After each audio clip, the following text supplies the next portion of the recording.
Bienvenue au Parc Canova à Alençon pour cette conf métier au cœur du Salon des formations supérieures de l'Orne. Dernière conf métier avant une petite pause méritée, avant un autre temps fort qui se déroulera à 18 h. On en parlera un petit peu à la fin de cette conf. J'accueille, comme l'an passé, Philippe Chérel. Bonjour Philippe, coordinateur territorial Orne pour l'Agence régionale de l'orientation et des métiers de Normandie.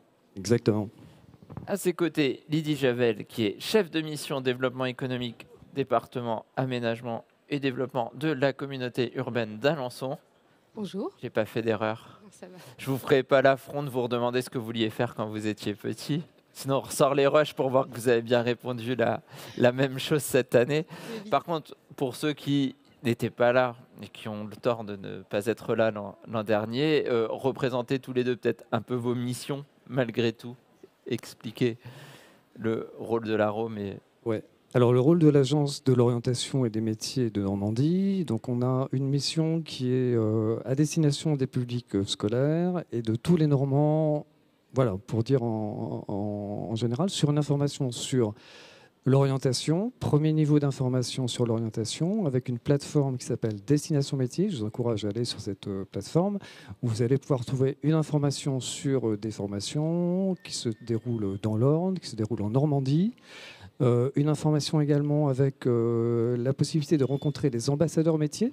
On a ici deux représentants ambassadeurs métiers, des ambassadeurs formation. On aura un exemple ce soir avec un jeune qui est en formation et qui peut, sur le territoire donc d'Alençon, mais aussi de l'Orne ou de la Normandie, se réaliser, faire une formation, avoir de l'ambition, quelle que soit son ambition. Et donc nous avons une mission à destination des établissements scolaires pour mettre en relation des entreprises, que les établissements scolaires, collèges, lycées, sur le site et le pôle universitaire également, puissent aller rencontrer les entreprises, que les entreprises viennent également dans les établissements et présenter les métiers et les possibilités possibilités de se former sur le territoire. En quelques mots, voilà ce que je pouvais préciser.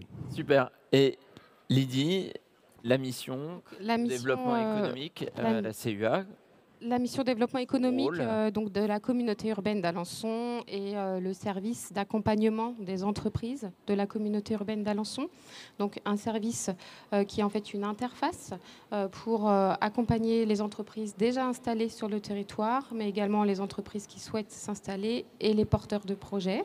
Donc on est une équipe qui est là au quotidien pour répondre aux questions des entreprises, répondre à leurs besoins projet et faire le lien avec nos partenaires sur les différents sujets identifiés. Super. L'idée de cette conf métier, elle est de faire une transition et le lien finalement entre des élèves, futurs étudiants, des gens qui sont là pour les orienter, et puis de l'autre côté, des entreprises qui vont avoir des besoins aussi sur la communauté urbaine. C'est pour ça qu'on accueille aujourd'hui deux représentants d'Appliplast. Sylvain Landé, qui est responsable d'exploitation chez Appliplast. Bonjour. Bonjour. Et Florian Duriez, qui est chef d'atelier chez Appliplast également. Bonjour. Et vous ne redoublez pas. Donc, petite question pour vous échauffer sur ce que vous vouliez faire quand vous étiez petit. Alors, moi, quand j'étais petit, j'avais pas forcément de vision sur ce que je voulais faire précisément, mais par contre, je voulais un métier très divers, très diversifié, avec des tâches imprévues, des retournements de situation, une relation commerciale au niveau des divers clients, des problèmes de maintenance, des aléas de production à gérer. Et donc, du coup, au départ, je me suis lancé dans la maintenance. Et petit à petit, en évoluant dans l'entreprise, je suis au poste que j'occupe actuellement comme responsable d'exploitation. Super. Et Florian? Alors, moi, j'étais plus parti pour faire gendarme. D'accord. Et après, j'ai fait une porte ouverte à l'ISPA. Et ça m'a beaucoup plu. Et donc après, j'ai voulu me lancer dans la plasturgie. Ce que j'aimais aussi beaucoup, c'est le management du personnel. Super. Voilà. Donc, parfait. la transition, elle est toute faite. Appliplast, il y a plastique, mais est-ce que vous pouvez en dire un petit peu plus sur l'entreprise, sur ce qu'elle fait au quotidien, sa mission? Alors nous, l'entreprise, on est spécialisé dans l'injection plastique, l'assemblage, la décoration, peinture, tampographie, le marquage à chaud, et puis ensuite on livre des pièces plastiques à nos clients. Alors, est-ce que vous avez des exemples concrets Alors des exemples concrets avec, par exemple, ça va du pare-choc de voiture à la carcasse d'un Thermomix, à des pièces pour l'électroménager comme des pédales enrouleurs, par exemple sur des aspirateurs. On peut aussi trouver des bouches de VMC, on peut trouver des caillebotis pour l'aménagement paysager. Enfin, il y a vraiment tous les domaines qu'on l'on retrouve dans la vie quotidienne. Donc en fait, il y a une interface qui se fait entre des clients qui ont besoin d'une pièce plastique, qui vous dit nous, on fait une voiture, on a besoin d'un pare-choc. Alors, dans le secteur automobile, c'est un petit peu différent parce qu'il y a un cahier des charges assez précis. Mais sinon, dans l'aménagement paysager, dans tout ça, on a forcément un devoir de conseil, oui, complètement. Et le groupe est capable de répondre à l'ensemble de la prestation avec la construction de l'outillage, avec le développement de l'outillage, et puis après avec l'injection et puis le parachèvement. Peut-être pour Lydie, la question, la plasturgie, la communauté urbaine d'Alençon, ça fait des années que le lien est fort, à la fois en termes de formation et en termes d'entreprise.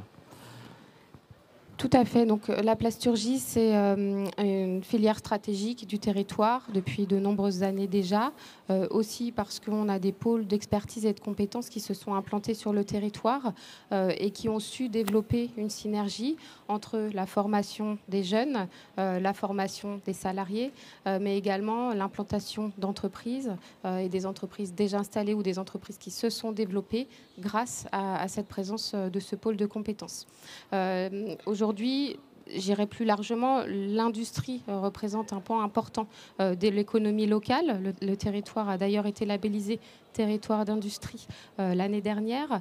On sait aujourd'hui que sur 26 000 emplois sur le territoire, on a plus de 11% qui est dans l'industrie. Dans ces emplois industriels, la plasturgie pèse environ 11% également.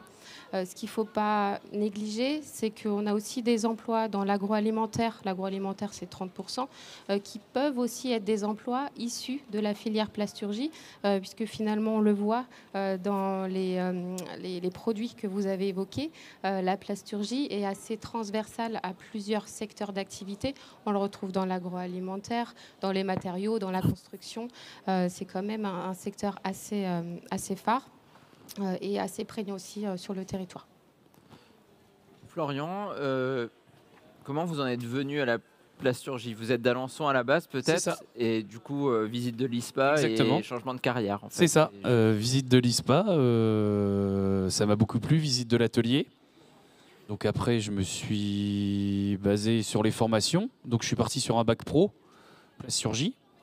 Je suis arrivé à Appliplast la première année en stage, parce que maintenant c'était les bacs pro en 3 ans, donc la première année en stage. Et après, Appliplast m'a pris les 2 années suivantes en apprentissage. Et après, j'ai continué avec un BTS Europlastique à l'ISPA. Et Appliplast m'a encore accompagné sur ce diplôme. Et à la fin de mon diplôme, après l'obtention de mon BTS, Appliplast m'a proposé un poste au sein de l'entreprise, une création de poste en tant que technicien amélioration continue. J'ai fait pendant 6 ans. Et après, on m'a proposé le poste de chef d'atelier au sein de l'entreprise. En fait, c'est le parcours idéal, là, quasiment. Quelqu'un du territoire qui se forme sur le territoire et qui reste sur le territoire. Pur produit d'Alençon. Oui, c'est ça. Mais ouais, c'est un cas presque d'école, je dirais, finalement. Il y a d'autres cas comme ça chez Appliplast ou... peut-être pas des gens qui sont venus à l'ISPA et qui font carrière maintenant, peut-être. On a beaucoup d'apprentis qui restent chez nous parce qu'on leur propose un poste. Mais on a aussi des apprentis qui souhaitent voir d'autres entreprises, un autre mode de fonctionnement avec d'autres secteurs d'activité. Et donc, du coup, on a beaucoup de nos apprentis qui partent dans des entreprises de la région. dans d'autres entreprises, on va dire concurrentes, pas forcément par le secteur d'activité. Elles n'ont pas le même secteur d'activité que nous. Mais qui cherchent le même type peut-être d'employé par contre. Exactement. Un profil. Alors l'avantage que l'on a, nous, quand on forme des apprentis chez nous, c'est que c'est une petite PME et on a accès vraiment à un degré d'autonomie assez important et une prise de responsabilité. Et les gens qui veulent évoluer ont la possibilité d'évoluer dans les petites PME. Vous-même, vous étiez issu de l'ISPA, alors non, plasturgie ou pas du tout? Pas du tout, parce que moi, l'ISPA, c'était vraiment le tout début du démarrage de l'ISPA. Moi, j'ai été formé au lycée Alain, en BTS électrotechnique. Et puis après, je suis parti dans la maintenance et je suis arrivé chez Appliplast en 2001. Donc après, j'ai commencé en maintenance, après j'ai été chef d'atelier et puis après comme responsable d'exploitation. Et malgré tout, un parcours de formation lié aux besoins du territoire en fait. Exactement. Je sais pas, peut-être Philippe, Lydie, il y a d'autres exemples en dehors de la plasturgie peut-être de ces filières qu'on pourrait définir comme avec des besoins en emploi pour le territoire et qui sont assez concrets en termes de formation aussi. Je répondrai également globalement sur l'industrie. Comme je l'ai évoqué tout à l'heure, on a cette chance sur la communauté urbaine d'Alençon d'avoir de nombreux plateaux techniques, quels que soient les niveaux de formation. Vous avez vu passer aujourd'hui des lycées, l'IUT, on parle de l'ISPA. On a également des centres de recherche et de développement qui permettent de se former tout au long de la vie, quel que soit son âge. Donc on peut à la fois se former quand on est jeune, mais aussi quand on est salarié et qu'on souhaite évoluer, monter en compétences. Ça, c'est très important. Ce qui est important aussi de dire, si on parle d'Appliplast, c'est que les entreprises s'outillent aujourd'hui pour former les salariés en interne à leurs besoins, en lien avec les centres de formation locaux, en lien aussi avec nos partenaires. On a la ROM qui est présente aujourd'hui, mais je vois qu'on a également plus globalement la région Normandie, la DET, la CCI, Pôle emploi, bien entendu, la mission locale. Tout ça, ce sont les partenaires naturels quotidiens de l'entreprise, s'agissant de la formation et du recrutement, et qui permettent aujourd'hui sur le territoire de la communauté urbaine d'Alençon de se former à tous les niveaux et à tout âge. Et du coup, pour répondre à votre question, quel que soit le secteur d'activité, parce qu'on a des métiers transversaux, on a parlé de techniciens, mais on a aussi techniciens dans l'agroalimentaire, finalement, on a les mêmes bases et le même socle, quasiment. Et les mêmes exigences. L'idée, c'est bien de former les gens locaux aux besoins du territoire, dans l'idéal. C'est ça. Là, les postes, ils sont tous pourvus chez Appliplast, parce que souvent, on entend beaucoup d'entreprises qui disent on a du mal à recruter. Alors, est-ce qu'il y a des besoins en ce moment ou à très court terme qui vont arriver? Nous, on a alors toujours des besoins parce qu'on a des départs en retraite, on a des départs volontaires parce que des gens veulent voir d'autres secteurs d'activité. Et donc, du coup, effectivement, on est à la recherche toujours de personnel, des techniciens, des monteurs moules, des techniciens plasturgistes, des chefs d'équipe. Et du coup, nous, on forme régulièrement des jeunes, on va dire au nombre à peu près 3 par année, 2 en plasturgie, 1 en maintenance, de manière à pouvoir toujours avoir un petit turnover qui nous permet de pas trop être en pénurie de main-d'œuvre. Oui, ça veut dire que si pendant les 2-3 années d'apprentissage, il y a un départ, derrière, il y a on la a la possibilité dans l'idéal. Voilà, typiquement, là, on vient d'embaucher un BTS qui vient de finir son apprentissage en BTS de plasturgie et il a été embauché à la suite de son BTS.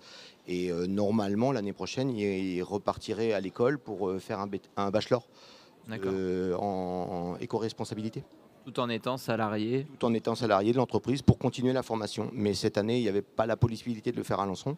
Donc on a décalé d'une année et il reste chez nous. Oui. Donc ça, c'est plutôt positif en fait. C'est-à-dire que positif. Former et être sûr derrière d'avoir un débouché aujourd'hui, ça.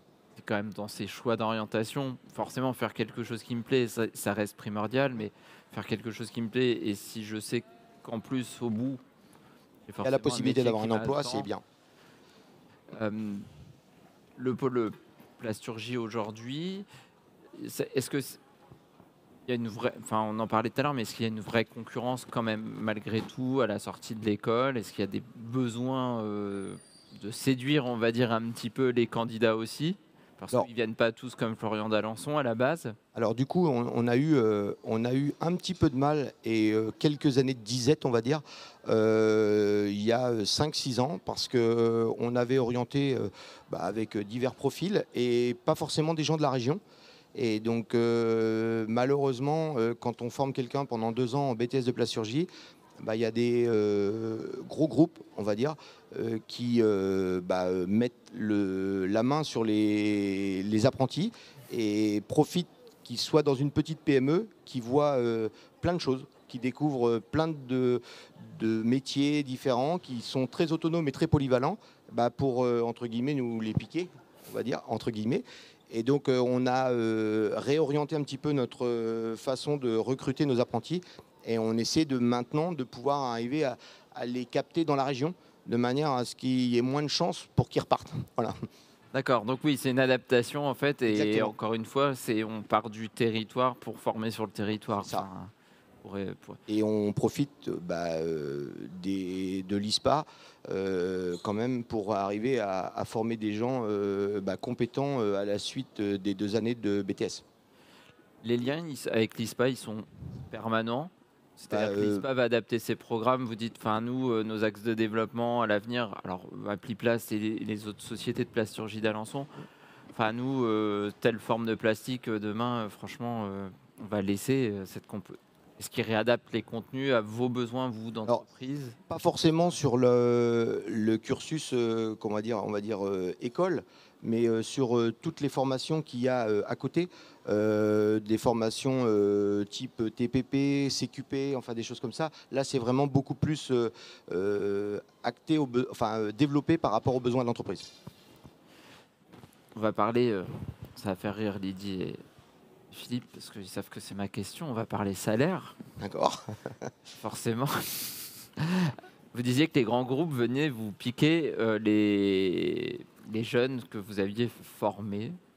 C'est une question qui fâche. Est-ce que c'était avec des considérations de salaire ou c'est on est implanté dans des lieux peut-être qui pour un jeune, je dis bien un peu sans jugement, les attire plus parce que grande ville, parce que ville qui semble plus attractive sur le papier. Alors sur le court terme, on va dire, les grandes entreprises, pour un chef d'équipe, un monteur moule, effectivement sont basées dans les grandes villes et aussi proposent, alors pas forcément en termes de salaire brut, on a les mêmes salaires, mais par contre en termes d'avantages, les gros groupes ont beaucoup plus d'avantages que les petites PME comme nous. Et donc du coup, par conséquent, on a du mal à pouvoir garder nos talents. Par contre, donc ça c'est vraiment sur du court terme. Après, sur du long terme, la petite entre guillemets PME, entreprise familiale comme le groupe, nous permet malgré tout de pouvoir évoluer rapidement, chose qui est impossible dans les grands groupes. C'est-à-dire que grand groupe, c'est assez linéaire sur ma carrière et Exactement. comme Florian, je ne vais pas passer d'étape. C'est ça. Et donc du coup, la personne qui est motivée, qui a envie de réussir, qui est polyvalente et qui est compétente, dans une petite PME, a la possibilité d'évoluer rapidement vers des nouvelles missions et vers des nouveaux métiers. Et à l'inverse, est-ce qu'il y a des gens qui partent vers un grand groupe et qui reviennent à un moment? Alors ça nous est arrivé aussi, oui. Une personne, un exemple d'un collaborateur qui est parti vers un grand groupe et qui au bout de 2 ans est revenu chez nous pour ces raisons-là, parce que dans le grand groupe, il faisait toujours la même chose. C'était devenu une routine et lui ce qu'il voulait c'était arriver au travail et avoir des tâches complètement diversifiées. Ces tâches diversifiées, on le disait, vous partez d'un besoin client jusqu'à la réalisation. Oui. C'est-à-dire que les métiers ils sont variés, malgré que vous soyez une PME. Il y a quoi comme type de métier chez Appliplast? Chez Appliplast, les métiers de l'injection, ça oui. Mais dans le groupe complet, on a une unité à Laval avec là-bas le bureau d'études, la construction, l'usinage, la réalisation des outillages. Donc là-bas, il faut des techniciens bureaux d'études, il faut des techniciens fraiseurs, commandes numériques, des ajusteurs. Enfin voilà, il faut vraiment tous les cœurs de métier. Ensuite, de la qualité développement aussi, pour répondre aux besoins clients. Et ensuite, quand c'est parti en production, sur le site, nous, à Alençon, des techniciens qualité, des monteurs moules, des techniciens plasturgistes, des chefs d'équipe, des techniciens de maintenance, magasiniers, tous les métiers de la logistique. Donc, c'est vraiment très diversifié. Tout ça, technicien qualité, logistique, peuvent venir aussi de pas très loin, finalement. Ils peuvent être formés sur place aussi. Oui, c'est ça. La part de gens qui sont formés à Alençon ou allez, dans la région, on va dire, qui sont chez vous aujourd'hui, vous avez idée à peu près? Moi, je vais dire, sur les métiers techniques, on va dire plus de 80%. D'accord. Donc, c'est issu, entre guillemets, des anciennes usines Moulinex. On en a encore des anciens. Ça va peut-être pas tarder à partir en retraite, mais il y en a toujours. Et puis, après, tous les gens ont été en apprentissage, soit chez nous, soit chez d'autres. Et puis après, ils sont venus travailler chez nous.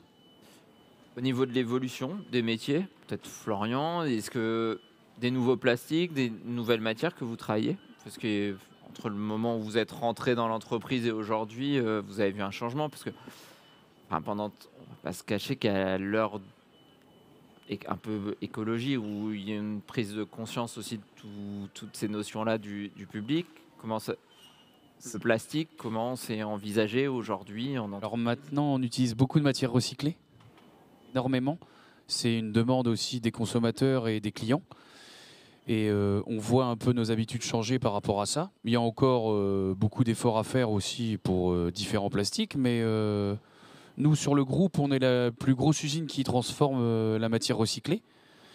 On a à peu près, on utilise à peu près entre 15 et 20% de matière recyclée dans le groupe. C'est-à-dire que vous récupérez du plastique, que vous réutilisez. Exactement. Alors c'est soit du broyage directement en flux, et on réinjecte aussitôt, ou alors nos chutes, nos rebuts qui partent vers des usines de retraitement et qui sont rachetés après à l'usine de retraitement pour pouvoir refaire des nouvelles pièces. C'est peut-être important aussi ça dans l'aspect formation, de se dire je vais aller dans la filière plastique peut-être, se dire mais la filière plastique aujourd'hui elle travaille aussi sur cette dimension écologique. C'est ça, exactement. Et donc du coup la personne qui vient de finir son BTS, elle partirait l'année prochaine pour un bachelor, pour pouvoir, bachelor éco-responsabilité. Alors ça parle des économies d'énergie sur l'électricité, sur les économies d'énergie dans le process et également la transformation des matières plastiques recyclées. Didi. Je veux juste compléter, la filière plasturgie, elle ne peut pas aujourd'hui poursuivre sans prendre en compte cet environnement et elle le fait déjà. On n'a pas parlé du biosourcé, mais aujourd'hui, beaucoup de produits sont fabriqués avec le biosourcé qui se dégradent totalement, ce qu'on oublie vraiment parfois. Et c'est important aussi de signaler que sur le territoire, on a un centre technique industriel de la plasturgie et des composites qui travaille sur ce matériau plastique de demain pour introduire le respect de l'environnement, la préservation de la ressource, la biodégradabilité. Et ce sont des acteurs ressources, du coup, pour nos entreprises aussi, pour mieux travailler sur les produits de demain. Je ne sais pas, Philippe, Lydie, vous avez peut-être des questions aussi, des choses auxquelles je n'aurais pas pensé, des apports éventuellement? Non, pas de questions, mais je pense que là, on a deux exemples de promotion sur le territoire d'une entreprise dynamique qui correspond aux besoins du territoire. Et moi, je suis très heureux d'avoir fait cette relation-là avec Lydie, responsable de développement économique, donc c'est un travail collectif et je suis heureux aussi de terminer ce salon, formation du SUP et des métiers, et de terminer justement avec cette conférence métier qui met en valeur les métiers, qui peut donner également des idées à des jeunes ou à des gens en requalification pour se dire que on peut être engagé dans une filière et on peut tout à fait se retrouver après au fil de la vie dans une autre. La vie est un apprentissage permanent. Voilà, donc ça c'est le message important que l'on souhaitait mettre en avant. Se dire que des rendez-vous comme aujourd'hui vont sûrement faire naître des vocations avec peut-être des gens qui dans 10 ans seront à nos places pour échanger. Dans l'absolu, ce serait l'idéal en tout cas, et c'est aussi l'objectif de rendez-vous comme aujourd'hui. Le temps passe et le planning est chargé, notamment pour Philippe à qui je vais céder la place. On n'est plus à l'heure des Jeux Olympiques, mais je vais passer le flambeau quand même, puisque à partir de 18h ici au Parc Canova, c'est la grande nouveauté de cette édition du Salon des formations supérieures de l'Orne. Il y aura une conférence sur comment aider vos ados dans la construction de leur parcours d'orientation. Donc pour les gens qui entendraient maintenant ce message, c'est trop tard, c'est complet. La bonne nouvelle, c'est que logiquement, c'est diffusé sur les réseaux sociaux, sur la page InSitu TV. Donc qu'ils n'hésitent pas à suivre à partir de 18h en direct ici. Peut-être dire 2 mots sur comment ça va se passer, Philippe. Oui, 2 mots. Écoutez, c'est une première pour le département de l'Orne. Donc c'est un rendez-vous par an qui est organisé par le pôle conseil de l'agence en lien avec les services, avec le CIO d'Alençon, en lien également avec donc la communauté urbaine d'Alençon. Nous avons mobilisé également l'université de Caen avec donc le pôle formation de l'université pour donner aussi aux parents. L'idée, c'est que les parents puissent venir ce soir, avoir une information sur l'orientation, avoir des possibilités de se dire, bah voilà, mon fils, ma fille peut être engagé et peut continuer cette formation sur le territoire. Et donc à date, enfin même à heure, hein, puisque là c'est dans quelques minutes. Donc là, on reçoit plus de 200 parents, donc c'est vraiment un succès pour nous. Et on met en lumière également une entreprise locale, l'entreprise Ducré, qui va également venir parler de ces formations internes, des stages proposés, parce que l'agence également est là pour mettre en relation, faire vraiment ce lien pour les parents, pour les entreprises. Possibilité de rencontrer encore une fois des ambassadeurs, découvrir des nouveaux métiers. Et on termine, comme quoi, vous voyez, le lien est bien fait. On termine avec un ambassadeur formation, c'est-à-dire un jeune qui est en formation. Et ce jeune qui est en formation, eh bien, il est en formation à l'ISPA. Et c'est un jeune qui a eu son bac pas loin d'ici, à Flers, qui a fait son BTS et qui a été pris en première année d'école d'ingénieur à l'ISPA. Donc on a cette thématique sur l'ensemble de la journée et qui nous va bien. Et donc merci à tous. Voilà. Et merci à vous. J'ai oublié aussi, on a la petite vidéo qui nous permet justement de voir tous les cœurs de métier de présentation du groupe avec tout ce qu'on disait tout à l'heure, les techniciens injection, les métiers de la robotique, les métiers de l'usinage. Enfin, voilà. On va pouvoir retrouver sur votre site internet peut-être. Soit sur notre site internet, soit là aujourd'hui. Elle a été diffusée, je crois, pendant qu'on parlait. La magie, la magie de la réalisation. Je n'ai pas le retour. Et c'est super, ça me fait une transition pour remercier Étienne et Marc qui étaient à la régie technique toute la journée depuis ce matin, 9h30. Pour ma part, c'était un réel plaisir encore d'animer cette année ces Conf Express et Conf Métiers ici en direct du Parc Canova. Je souhaite bon courage à Philippe pour le plateau de 18h et je vous dis à très vite. Merci Lydie, merci à Pliplast d'avoir conclu cette journée pour ma part.